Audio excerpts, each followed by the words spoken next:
There's a reason fish and chips is the most famous dish in England.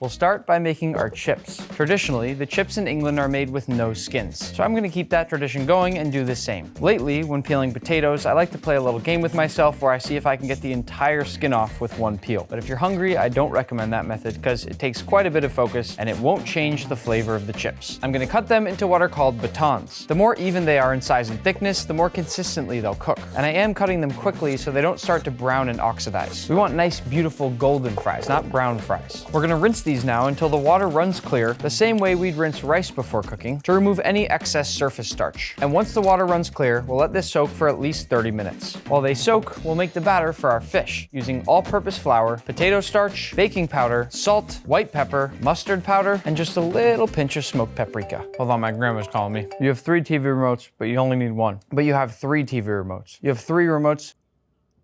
Got it, okay. All right, love you, bye-bye. Whisk it all together, and already it's time to fry. For our frying oil, we'll use a mix of neutral oil and beef tallow. That beef tallow is the secret for richness and a slight beefy flavor. While our oil heats up, we'll dry off our chips. It's important that you dry these extremely well. Just remember, the drier they are, the crispier they'll be. Once your oil's to temp, fry them in batches. And while they cook, adjust your temperature constantly to make sure that the oil temperature stays the same. We're double frying both our fish and our chips. So what you're seeing now with the chips is the first stage of that frying.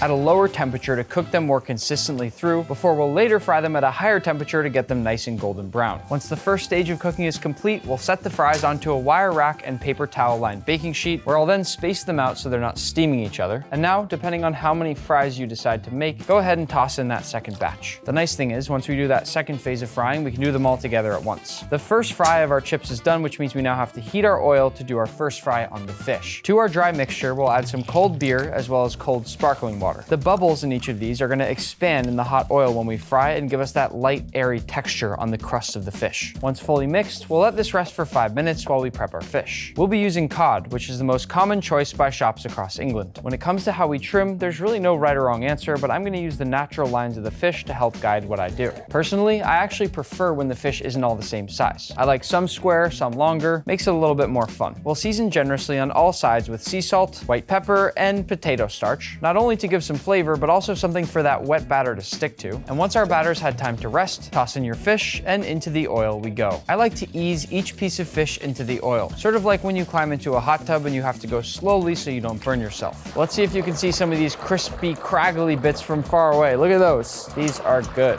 After the first fry, the fish should have sort of an off-white, maybe light little spots of brown here and there color. And while our oil heats up for the final round of frying, I'm gonna go over here, clean up, and make our sauces. For our tartar sauce, we'll combine mayonnaise, Dijon mustard, chopped cornichons, chopped capers, diced shallot, chopped parsley, some lemon zest and lemon juice, a sprinkle of white pepper, and a pinch of salt. Whisk it up and season to taste, then cover it up, I drew a British person, and toss in the fridge. Our oil is almost at temp, but before it gets there, we're gonna make one more quick sauce, my favorite sauce for fish and chips, curry sauce. I had it for the first time at Gordon Ramsay's Fish and Chips restaurant, and it was delicious. And all it takes is mayonnaise, honey, lemon juice, curry powder, and a sprinkle of salt. And if you want to make it extra bright and yellow, you can also sprinkle in a little bit of turmeric, depending on how you like the color. British people might hate me for saying this, but I actually like to mix the curry sauce with the tartar sauce. Let's draw another British person. Actually, I'm going to turn this one into Gordon Ramsay. Into the fridge we go. We want the sauce to have that nice cold contrast with the hot fish and chips. For the second fry on our chips, like I said before, we can fry them all at once. This time around, we're going to fry for 3 to 5 minutes until they're deeply golden brown with a crisp outer shell. Toss them straight into a bowl and hit them immediately with salt. They should sound something like this.